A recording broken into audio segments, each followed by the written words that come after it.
Hello student, आज हम सॉम का लेक्चर नंबर 2 स्टार्ट करने जा रहे हैं। और जैसा कि मैंने लेक्चर 1 में आपको बता दिया था, आज मैं लेक्चर 2 आपको पढ़ाने जा रहा हूँ। और लेक्चर 1 में मैंने आपको बताया था कि बेसिक तौर पे जो सब्जेक्ट पढ़ रहे हैं स्ट्रेंथ ऑफ मटेरियल, इसका मतलब क्या है। यानी हमें किसी मैटर की एक स्ट्रेंथ को जानना था, और स्ट्रेंथ को जानने के लिए मैंने ये चीज आपसे पहले क्लियर कर दी थी कि हर एक मैटर की एक स्ट्रेंथ होती है। उदाहरण के तौर पे जैसे मैंने आपसे कल बोला था कि जैसे मान लो एक मार्कर है, अगर इस मैटर को, इस मेंबर को मैं पकड़ के अगर खींचूंगा तो डेफिनेटली इसको खींचने में बहुत जोर पड़ने वाला है। रीजन क्योंकि इस मैटर के अंदर एक अपनी खुद की इसकी स्ट्रेंथ है जो मेरे द्वारा लगाए गए बल का क्या करेगी, ग्रोथ करेगी। अब हमें क्या करना है, अब जब हमें ये मालूम चल गया कि हर एक मैटर की अपनी स्ट्रेंथ होती है, अब उस स्ट्रेंथ को जानने के लिए मुझे सबसे पहले मैटर की प्रॉपर्टी के बारे में जानना बहुत जरूरी है। तो पहले मुझे एग्जैक्टली एक बार प्रॉपर्टी के बारे में पता होना चाहिए कि जो कि प्रॉपर्टी से हम ये पता लगा सकते हैं कि भाई किस मैटर की स्ट्रेंथ ज्यादा होनी है और किस मैटर की स्ट्रेंथ कम होनी है, किस मैटर को स्ट्रेंथ के हिसाब से हम कहां काम में ले सकते हैं। तो उसके जो अलग अलग उपयोग होते हैं मैटर के, वो उसकी स्ट्रेंथ पर डिपेंड करेंगे। स्ट्रेंथ को बहुत अच्छे से एनालिसिस करने के लिए हमें किसी भी मैटर की प्रॉपर्टी का पता होना बहुत जरूरी है।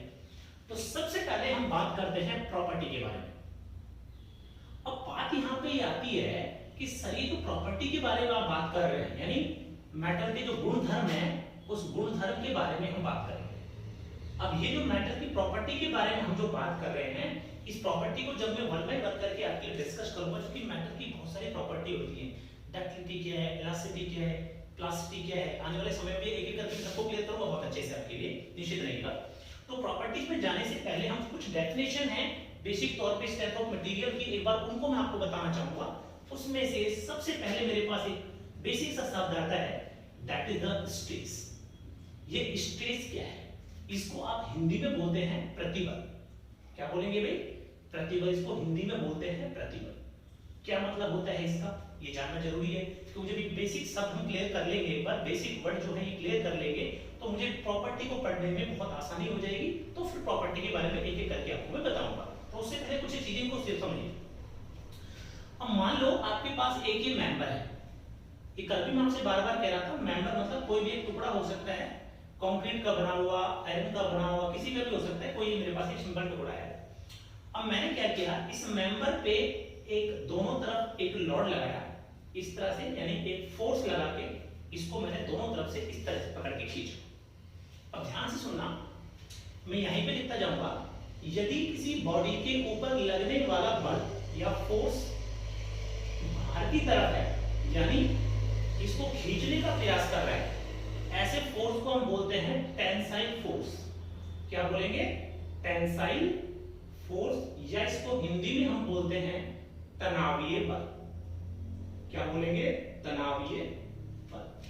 मैं बार फिर रिपीट करूंगा, यदि किसी मेंबर को आपने खींचने का प्रयास किया है, दबाने का नहीं, क्या किया, खींचने का प्रयास किया है, जब मेंबर को आप खींचेंगे तो ऐसे बल को हम क्या बोलेंगे, टेंसाइल फोर्स। यदि मैं इसी में आपसे ये कहूं कि यदि किसी मेंबर को आप क्या कर रहे हैं, दबाने का प्रयास कर रहे हैं, क्या कर रहे हैं, दबाने का प्रयास कर रहे हैं, इसको खींचने नहीं आप, अब आप क्या कर रहे हैं, इसको दबा रहे हैं, क्या कर रहे हैं, दबा रहे हैं। तो ऐसे फोर्स को मैं बोलता हूं कंप्रेसिव फोर्स। क्या बोलूंगा, कंप्रेसिव फोर्स, कंप्रेसिव फोर्स, या इसको हिंदी में बोलते हैं संपीड़न बल, संपीड़न बल। तो ये हमेशा ध्यान रखना, जब हम प्रतिबल को पढ़ेंगे तो प्रतिबल के लिए हमें किसी मेंबर के ऊपर एक बल लगाना पड़ेगा। वो बल भी दो तरह से लग सकता है, या तो क्या करेंगे आप मेंबर को खींचेंगे, और या क्या करेंगे, दबाएंगे। यदि मेंबर को आप पकड़ के खींच रहे हैं तो लगने वाला बल क्या कहलाएगा, टेंसाइल। और यदि आप मेंबर को दबा रहे हैं, कंप्रेस कर रहे हैं, तो लगने वाला बल क्या कहलाएगा, कंप्रेसिव फोर्स कहलाएगा। स्पीड चलो। तो अब इस सिचुएशन में क्या होगा कि हमारे पास ये दो बल मैंने पढ़ लिए, एक तो टेंसाइल बल पढ़ लिया और एक कौन सा, कंप्रेसिव बल पढ़ लिया। ये तो सिर्फ एक फोर्स का नेचर है, भाई खींचोगे तो टेंशन बोलोगे, दबाओगे तो इसको कंप्रेसिव बोल दोगे। अब आप स्ट्रेस की डेफिनेशन पे आ जाइए। स्ट्रेस क्या कहता है, जब इस मेंबर को आप खींचने का प्रयास करेंगे तो क्या होगा, इस मेंबर के इनसाइड, अंदर की तरफ इसके जो परमाणु हैं उन परमाणुओं के बीच में क्या होगा, एक बल ऐसा होगा, ये तो ऑब्वियसली बात है, इसको खींचोगे इसकी लंबाई इस तरह से बढ़ जाएगी, इस तरह से इसकी लंबाई बढ़ जाएगी। तो क्या होगा, इस बॉडी के अंदर एक आंतरिक बल उत्पन्न होगा। वो आंतरिक बल क्या करेगा, उसको मैं R से लिख रहा हूं, वो आंतरिक बल क्या करेगा, इस भार से लगने वाले बल का क्या करेगा, विरोध करेगा। यानी जब आप, मैं कल भी आपसे बार बार बोल रहा था कि जब आप किसी मेंबर को खींचने का प्रयास करेंगे तो जैसे मेंबर को आप खींचेंगे तो बॉडी के अंदर एक बल ऐसा क्रिएट होगा जो हमारे बाह्य बल का क्या करेगा, विरोध करेगा। उसी को कल आप रेस्पॉन्स से स्ट्रेंथ बोल रहे थे कि धातु की स्ट्रेंथ क्या है।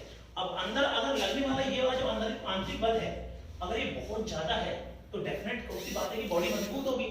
तो क्या करोगे, जब आप ये बल लगाओगे तो इस बल की वजह से बॉडी में आंतरिक बल उत्पन्न होगा। यही आंतरिक बल क्या कहलाती है, बॉडी की एक स्ट्रेंथ को दर्शाती है। तो स्ट्रेस को हम डिफाइन कैसे करते हैं, स्ट्रेस को हम रिप्रेजेंट करते हैं सिग्मा से। किससे रिप्रेजेंट करेंगे, सिग्मा से रिप्रेजेंट करेंगे। और सिग्मा बराबर क्या होगा, R अपॉन A। इसको ध्यान से सुनना, R जो है, क्या बोल रहा हूं मैं, R जो है इसको बोलते हैं इंटरनल फोर्स।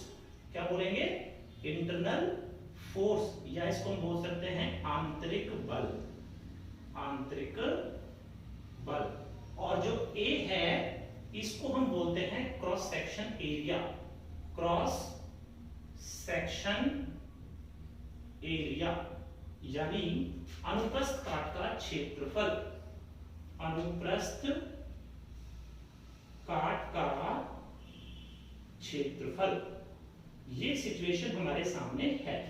यानी जो R है, R क्या है, स्ट्रेस है। स्ट्रेस बराबर क्या होगा, R अपॉन A, यानी फोर्स अपॉन में एरिया। आप सिंपल लैंग्वेज में से बोल सकते हो फोर्स अपॉन एरिया, इधर प्राप्ति भी कह सकते हो। जब किसी बॉडी पे हम भाई कोई बल लगाएंगे तो उस बल की वजह से बॉडी में एक आंतरिक बल क्रिएट होगा। उसी आंतरिक बल को हम क्या बोलते हैं, सिग्मा बोलते हैं। बट टेक्निकली करेक्ट डेफिनेशन क्या होती है, टेक्निकली करेक्ट डेफिनेशन ये होती है, कभी आपसे कोई थ्योरेटिकल पूछता है प्रैक्टिकल में तो आप परिभाषा ये देंगे। देखिए मुझे एक बात बताओ, ये जो मैंने नीचे लिखा है ए क्या है, क्रॉस सेक्शन एरिया। क्या है, क्रॉस सेक्शन एरिया। ये क्रॉस सेक्शन एरिया क्या होता है, जैसे मान लो आपके पास एक मेंबर है। अब क्या मेंबर का देखो ये अक्ष इस तरह से, अगर क्या करें इसको इस अक्ष के लंबवत में ऐसे काट दो, ध्यान सुना, ये बॉडी है, इसका अक्ष ऐसे है, यदि इसको अक्ष के में लंबवत ऐसे काट दूं तो मुझे सामने से इसका ये सिरा नजर आएगा, ये वाला। तो इसी सिरे को मैं क्या बोलता हूं, क्रॉस सेक्शन एरिया। आपको याद होगा छोटी क्लासों में 10th क्लास में आपने क्या किया था, इसको पाई आर स्क्वायर से निकालते थे, या इसको बोलते हैं पाई बाय 4 d स्क्वायर। तो जो पाई आर स्क्वायर से जो एरिया आप निकाला करते थे, ये क्रॉस सेक्शन एरिया ही होता है। अब मुझे एक बात बताओ, यदि किसी बॉडी का ये एरिया 1 कर दिया जाए, कितना कर दिया जाए, 1 mm स्क्वायर या 1 मीटर स्क्वायर, जो भी आप माने, यदि क्षेत्रफल कितना हो, 1 mm स्क्वायर हो, तो मुझे पता है कि सिग्मा बराबर क्या होगा, R। क्या होगा, R। तो मैं ये कह सकता हूं, यदि किसी बॉडी के इकाई अनुप्रस्थ काट के क्षेत्रफल पर, क्या कर रहा हूं मैं, यदि किसी बॉडी के इकाई अनुप्रस्थ काट के क्षेत्रफल पर कोई बाह्य बल लगाया जाए तो उसकी वजह से जो आंतरिक बल क्रिएट होता है उसी को हम क्या बोलते हैं, स्ट्रेस बोलते हैं। इसको और अपनी आसान सी भाषा में आप ये भी लिख सकते हैं, किसी बॉडी के इकाई अनुप्रस्थ काट क्षेत्रफल पर लगने वाले आंतरिक बल को हम क्या कहते हैं, स्ट्रेस कहते हैं। सभी बच्चे कॉपी में इसकी डेफिनेशन नोट कर लेंगे। मैं बोल रहा हूं, इकाई क्षेत्रफल पर लगने वाले आंतरिक बल को क्या कहते हैं, अनुप्रस्थ का स्ट्रेस कहते हैं। क्या कहते हैं, स्ट्रेस कहते हैं। या इसको नॉर्मल हम आप ऐसे भी बोल सकते हैं, जब किसी बॉडी पे आप कोई भी बाह्य बल P लगाएंगे तो इस बाह्य बल P की वजह से जिसमें आंतरिक बल क्रिएट होगा उसी को हम स्ट्रेस बोल सकते हैं, बशर्ते उसका एरिया कितना होना चाहिए, 1 mm स्क्वायर होना चाहिए। तो इकाई क्षेत्रफल पे लगने वाला आंतरिक बल क्या कहलाता है, स्ट्रेस कहलाता है, स्ट्रेस कहलाता है। अब यहाँ पे एक चीज आती है कि अगर इसको लैंग्वेज को हमें इंग्लिश में बोलना है तो भी क्या करेंगे, इंग्लिश के लिए इस तरह से लिख सकते हैं, the internal force for a unit cross section area is called stress. अब ध्यान रखना, इस पे लगने वाला बल कैसा था भाई, बाहर की तरफ लग रहा है ना, तो इससे बनने वाली स्ट्रेस कैसी होगी, टेंसाइल। क्या होगी, टेंसाइल। अगर ये फोर्स अंदर लगता तो स्ट्रेस कैसी होती, कंप्रेसिव। कैसी होती, कंप्रेसिव। तो वो तो डिपेंड करेगा। देखो अब इसको यहीं पे मैं आपको 2 केस बना देता हूं, ये सब कुछ कॉपी में उतार लेंगे आप। यदि मेंबर पर लगने वाला बल बाहर था, तो आपने स्ट्रेस की डेफिनेशन क्या लिखी थी, P अपॉन ए, या इसको R अपॉन ए भी लिख सकते हैं आप, कोई दिक्कत नहीं है, या तो P अपॉन ए लिख देंगे, R अपॉन ए लिख देंगे। ये स्ट्रेस कौन सी आएगी, हाँ टेंसाइल, कौन सी आएगी, टेंसाइल। अगर बाय द वे ऐसा होता कि ये लगने वाला जो फोर्स है वो बाय द वे अंदर की तरफ होता, किधर होता, अंदर की तरफ होता, तो अगर ये फोर्स बाय द वे इस तरह से होता कि लगने वाला फोर्स अंदर की तरफ होता, तो अब इस पे जो स्ट्रेस बनेगी सिग्मा लिखेंगे तो वही P अपॉन ए लिखो या R अपॉन ए लिखो। ध्यान रखना, बॉडी पे जो आपने बल लगाया है उसमें क्षेत्रफल का भाग दे दो, ये जो आंतरिक बल है उसमें क्षेत्रफल का भाग दे दो, आपकी सिग्मा निकल जाती है। लगने वाला बल बाहर है तो टेंसाइल स्ट्रेस बनेगी, लगने वाला बल अंदर की तरफ है तो कौन सी बनेगी, कंप्रेसिव बनेगी। कौन सी बनेगी, कंप्रेसिव बनेगी। तो स्ट्रेस तो नेचर पर डिपेंड करती है, यदि लगने वाला बल बाहर की तरफ है तो टेंसाइल स्ट्रेस बन जाएगी, और लगने वाला बल अंदर की तरफ है तो कंप्रेसिव स्ट्रेस बन जाएगी। एक तो थोड़ा सा आपको प्रॉपर्टी की जब हम बात करेंगे तो प्रॉपर्टी से पहले एक तो ये स्ट्रेस आपको आना बहुत जरूरी है कि स्ट्रेस क्या है। स्ट्रेस एक बॉडी के अंदर बेसिक आंतरिक बल होता है।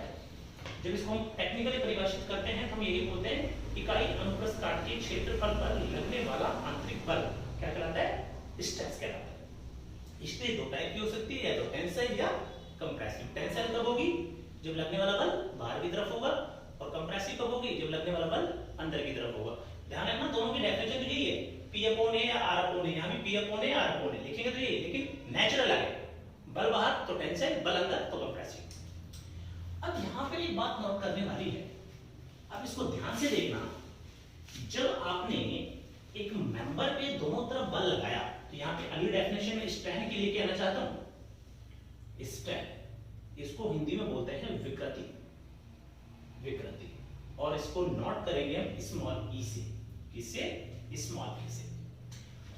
जब आपने सपोज दैट कि आपके पास एक ये मेंबर था और इस मेंबर पे आपने क्या किया, बाहर से एक बल लगाया P, क्या लगाया, एक बल लगाया P।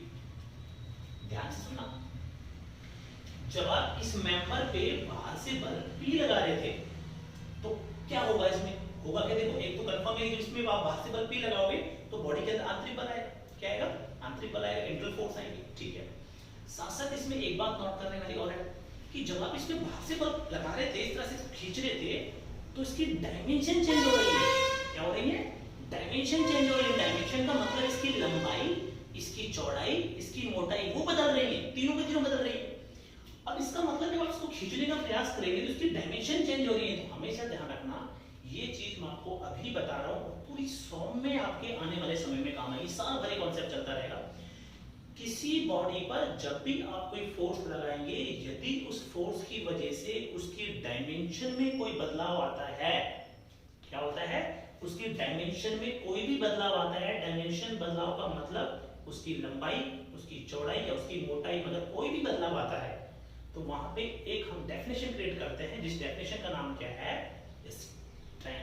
क्या है, स्ट्रेन। स्ट्रेन केवल वही परिभाषित होगी जहां उसकी डायमेंशन बदलेगी, और डायमेंशन किसकी वजह से बदलेंगी, फोर्स की वजह से। किसकी वजह से, क्योंकि जब उस पे फोर्स P लगा के आप खींचोगे तो लंबाई बढ़ जाएगी, चौड़ाई क्या हो जाएगी, कम हो जाएगी। तो देखिए यहां पे ध्यान से, इस मेंबर पे आपने सपोज दैट कि आपके मेंबर पे मान लो कोई फोर्स नहीं है, हम ये मान के चलते हैं, और इस समय इसकी लेंथ कितनी है, L, इसका डायमीटर कितना है, D, या इसकी चौड़ाई कितनी है, D। तो मैं ये कह सकता हूं यहाँ पे L जो है ये क्या है, ओरिजिनल लेंथ, क्या है, ओरिजिनल लेंथ, या इसको आप हिंदी में बोलते हैं प्रारंभिक लंबाई। D अगर मैं बात करूं तो ये क्या है, ओरिजिनल विड्थ, क्या है, ओरिजिनल विड्थ। इसके बाद अब आप ध्यान से देखना, जैसे आपने इस पे बल P लगाया, क्या लगाया, दोनों तरफ एक बल लगाया P, तो क्या होगा, इसकी लंबाई तो बढ़ जाएगी, क्या हो जाएगी, लंबाई तो बढ़ जाएगी। मान लो पहले लंबाई L थी, अब इसकी लंबाई में कितनी वृद्धि हो गई, डेल L, कितनी वृद्धि हो गई, डेल L, और चौड़ाई क्या होगी, कम हो जाएगी, तो मान लो इसकी चौड़ाई कितनी हो गई, कम, डेल D। यानी मैं ये कह सकता हूं L और D तो क्या है, फोर्स या बल लगने से पहले की भुजाएं, या विमा या डायमेंशन बोल दो आप। और डेल एल और डेल डी क्या है, जैसे आपने फोर्स लगाया तो लंबाई कितनी बढ़ी, डेल एल, तो चौड़ाई कम हो गई, कितनी हो गई, डेल डी।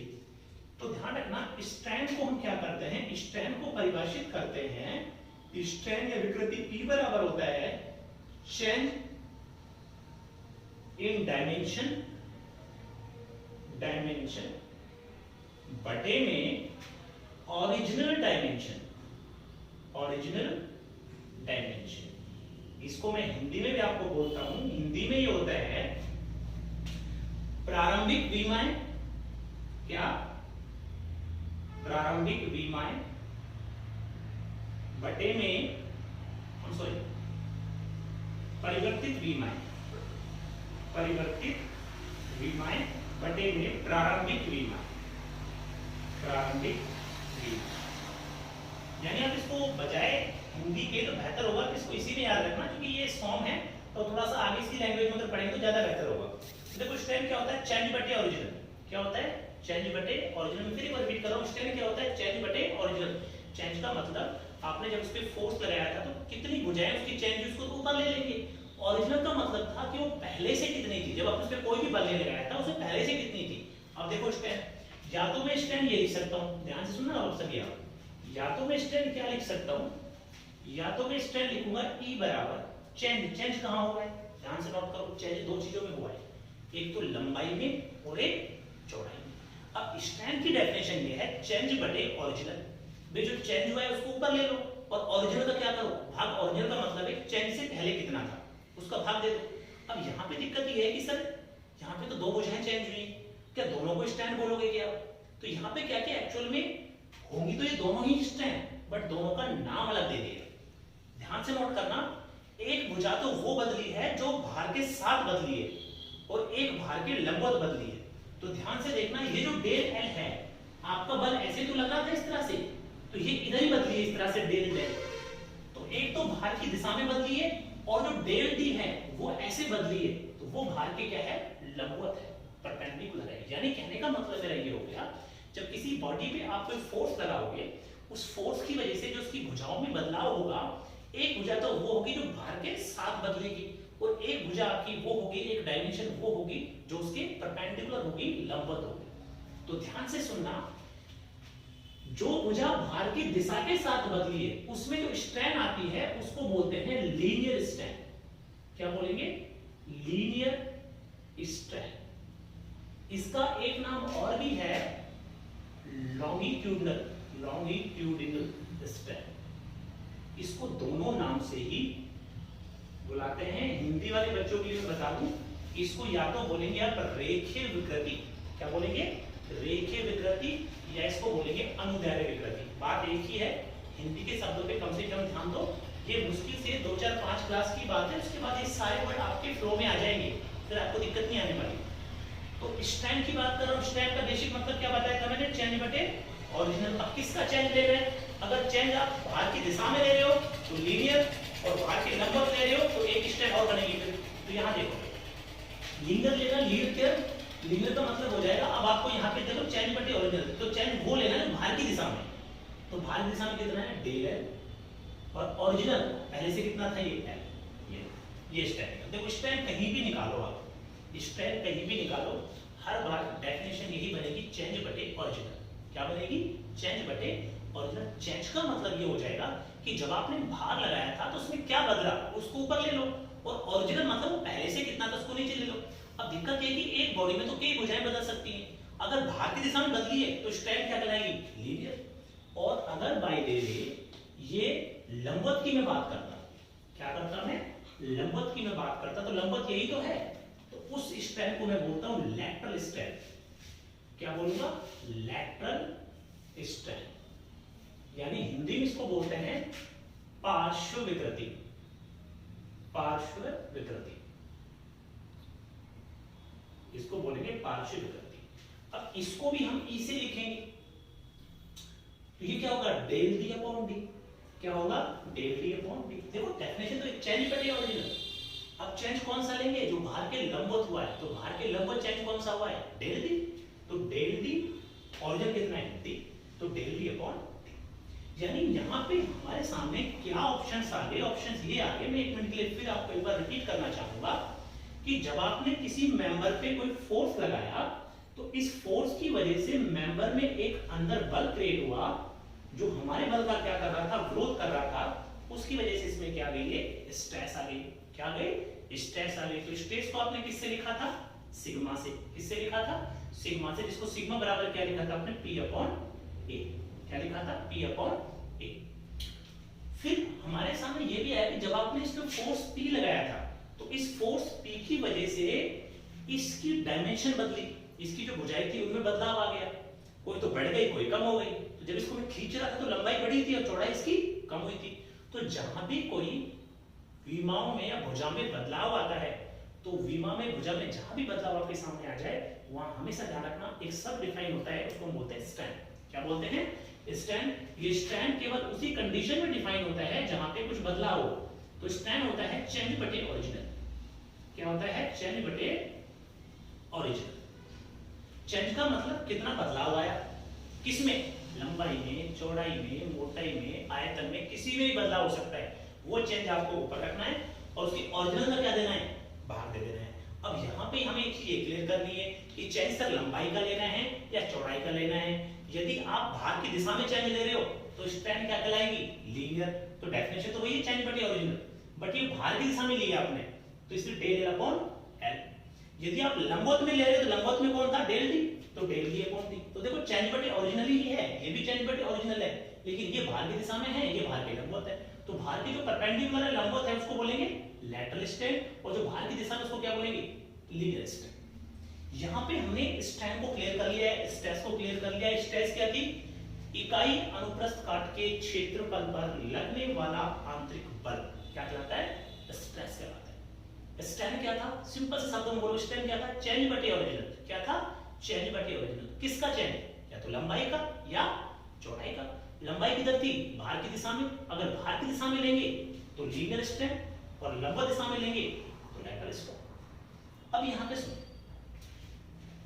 ये राइटर क्या करते हैं, इस लैटरल स्ट्रैंड में माइनस का सिंबल लगा देते हैं। ये माइनस क्यों लगाते हैं, आप यहां देखिए, जब आपने इस मेंबर को दोनों तरफ से पकड़ के खींचा था तो आपको पता लग गया था खींचने के बाद इसकी जो चौड़ाई थी वो कम हो गई थी, ये ऐसे बढ़ गया था।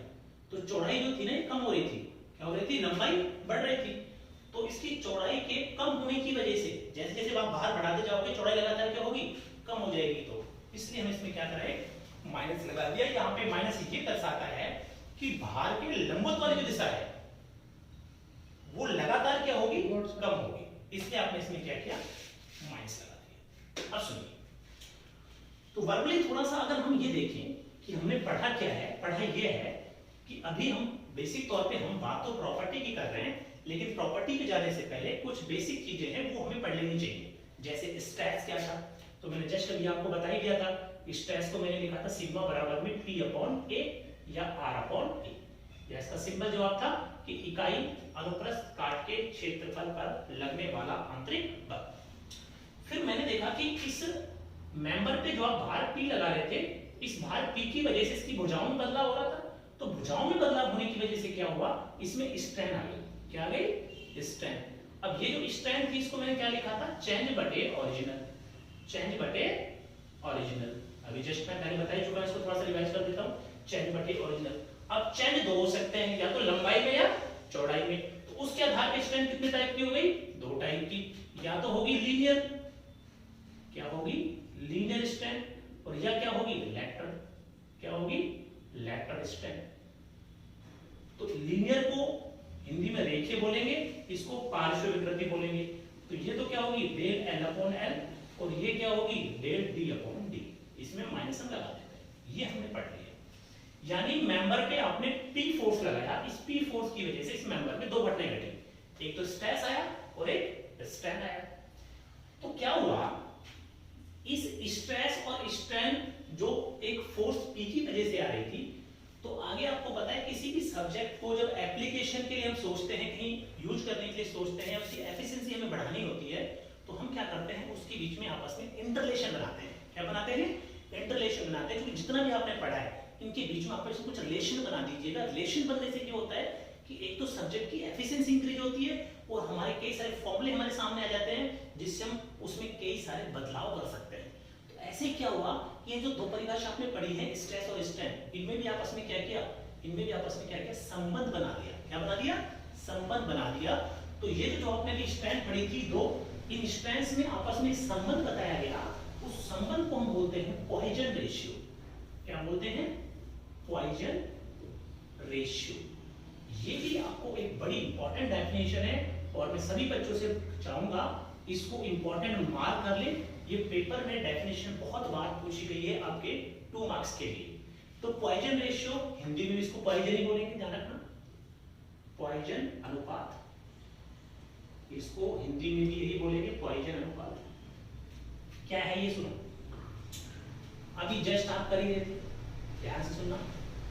ये एक मेंबर था आपके पास, इस मेंबर को जब आप एक फोर्स पी से लगा के खींच रहे थे तो हुआ क्या था, जैसे आपने फोर्स पी से लगा के खींचा तो बढ़ गया था इस तरह से, राइट, यही हुआ था, ये इस तरह से बढ़ा था।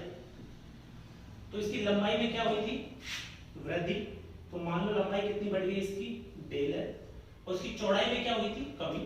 तो मान लेते हैं पहले ही मेंबर ये था और बाद में वो बन गया होगा, ये मेंबर था ये वाला, उसके बाद उसकी चौड़ाई क्या हो गई, कम हो गई, कितनी, डेल टी। पहले चौड़ाई इसकी डी थी, लंबाई एल थी, बाद में जैसे आपने फोर्स लगाया तो लंबाई डेल हो गई और चौड़ाई डेल टी हो गई। इसमें दो स्ट्रेन आई थी, एक तो कौन सी आई थी, लीनियर स्ट्रेन। कौन सी आई थी, लीनियर स्ट्रेन। इसको आपने कैसे लिखा था, डेल एल अपॉन एल। देखो स्ट्रेन तो सिंपल रखो, स्ट्रेन का मतलब है चेंज बटे ओरिजिन। क्या, चेंज बटे ओरिजिन। अब किसका चेंज लेना है, लंबाई का या चौड़ाई का, उसके लिए स्ट्रेन का नाम बदला गया। जैसा आप लंबाई लेना चाहते हो तो लीनियर बोल दिया गया, लीनियर स्ट्रेन। चौड़ाई लेना चाहते हो तो लैटरल बोल दिया गया। बस आप तो एक चीज ध्यान रखना, जिस दिशा में आप बल लगाएंगे उस दिशा की जो भुजा है उसकी स्ट्रेन हमेशा लीनियर होनी है और उसके लंबवत वाले की हमेशा लैटरल स्ट्रेन होनी है। अब यहां देखो, दूसरी स्ट्रेन आपने कौन सी लिखी थी, लैटरल स्ट्रेन। कौन सी लिखी थी, लैटरल स्ट्रेन। इंग्लिश से बिल्कुल ना घबराएं, ये मुश्किल से 2-3 लेक्चर्स की बात है, ये मुश्किल से आप खूब रिपीट करोगे तो 40-50 वर्ड होंगे, आप इनको रख लो, फिर यही बार बार आगे रिपीट होता रहेगा। हिंदी में इसको बोला था रेखीय विकृति, इसको बोला था पार्श्व विकृति। तो ये क्या थी भाई, ये डेल डी अपॉन डी थी, इसके बारे में हम जस्ट अभी पढ़ चुके हैं। अभी पॉइजन रेशियो क्या कहता है, पॉइजन रेशियो बेसिक तौर पे लीनियर स्ट्रेन, क्या, लीनियर स्ट्रेन और लैटरल स्ट्रेन का क्या है, एक संबंध है। क्या है, इन दोनों में एक संबंध बताया गया, उस संबंध को मैंने किससे लिखा था, पॉइजन रेशियो से लिखा था। पॉइजन रेशियो को ध्यान रखें, या तो इसको लिखेंगे हम 1/m से और या लिखेंगे इसको म्यू से। इसके दोनों सिंबल है, कई राइटर्स ने इसको म्यू से लिखा हुआ है, कई राइटर्स को 1/m से लिखा हुआ है, घबराना नहीं है। तो देखिए इसकी डेफिनेशन क्या होगी, डेफिनेशन है म्यू बराबर, क्या है, म्यू बराबर लीनियर स्ट्रेन, क्या है भाई, लीनियर स्ट्रेन बटे में लैटरल स्ट्रेन, लैटरल स्ट्रेन। ये कॉन्सेप्ट है, हमेशा ध्यान रखना। एक चीज को हमेशा ध्यान रखना, तो यहां पे जो पॉइजन रेशियो में डेफिनेशन आपको बता रहा था, ये लैटरल स्ट्रेन बटे में लीनियर स्ट्रेन है। ये दरअसल लीनियर ऊपर लेंगे, लैटरल हम ऊपर लेते हैं, लीनियर हमेशा नीचे लेते हैं, ध्यान रखना। तो जस्ट मैंने पहले भी लीनियर बटे लैटरल बोल दिया था गलती से, तो ये दरअसल लैटरल ऊपर होगा, लीनियर नीचे होगा। तो लैटरल स्ट्रेन बटे में लीनियर स्ट्रेन। लैटरल क्या थी, जो भार के लंबवत दिशा में थी, और लीनियर कौन सी थी, जो भार की दिशा में थी। यानी आप इसको ऐसे भी लिख सकते थे, म्यू बराबर, तो क्या लैटरल स्ट्रेन कितनी है, लैटरल स्ट्रेन कितनी है, minus del d upon d, और लीनियर कितनी है, डेल एल अपॉन एल। ये कॉन्सेप्ट आता है अपने पास एक निकल के। यानी अगर इसकी डेफिनेशन पूछता है कि पॉइजन रेशियो की डेफिनेशन क्या है, तो पॉइजन रेशियो की डेफिनेशन आप इस तरह से लिखेंगे कि यह लैटरल स्ट्रेन और लीनियर स्ट्रेन का अनुपात होता है। क्या लिखोगे, यह लैटरल स्ट्रेन और लीनियर स्ट्रेन का अनुपात होता है। बाकी इस डेफिनेशन को मैं आपको लिख के भी बता देता हूं। डेफिनेशन को कैसे लिखेंगे, डेफिनेशन को भी आप देख लें। 2-3 तरीके हैं, हिंदी मीडियम वाले बच्चे, इंग्लिश मीडियम वाले बच्चे बिल्कुल टेंशन ना लें, वीडियो को आराम से देखें। देखो या तो आप लिखेंगे it is the ratio of lateral strength to linear strength, right. या हिंदी मीडियम बच्चे लिखेंगे यह है पार्श्व विकृति तथा रेखीय विकृति का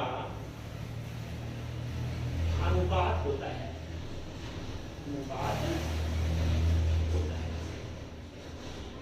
इस तरह से, राइट। तो हमेशा ध्यान रखना स्ट्रेन क्या है, स्ट्रेन चेंज बटे ओरिजिनल। यदि स्ट्रेन बाहर की दिशा में निकालनी है तो लीनियर और लंबवत निकालनी है तो लैटरल। तो लैटरल और लीनियर स्ट्रेन में दोनों में एक संबंध बताया गया जिसको हमने क्या बोला, पॉइजन रेशियो। और पॉइजन रेशियो और सिंपल सा मतलब था लैटरल स्ट्रेन बटे में लीनियर स्ट्रेन। अब सुनिए, इसकी कुछ वैल्यूज बता रखी हैं कि पॉइजन रेशियो जो म्यू है इसकी जो रेंज है बेसिक तौर पे वो -1 से लेकर और 0.5 तक जा सकती है मैक्सिमम। ये हमेशा ध्यान रखना, ये जेईई कॉम्पिटिशन में भी बहुत बार क्वेश्चन पूछा हुआ है कि पॉइजन रेशियो की रेंज क्या होती है, तो -1 से 0.5। -1 जो वैल्यू है ये वैल्यू होती है आपकी म्यू की, जो -1 वैल्यू लेते हैं ये लेते हैं ह्यूमन टिश्यूज के लिए, ह्यूमन टिश्यूज के लिए, राइट। और म्यू जो 0.5 है ये होती है किसकी, रबड़ के लिए, रबड़।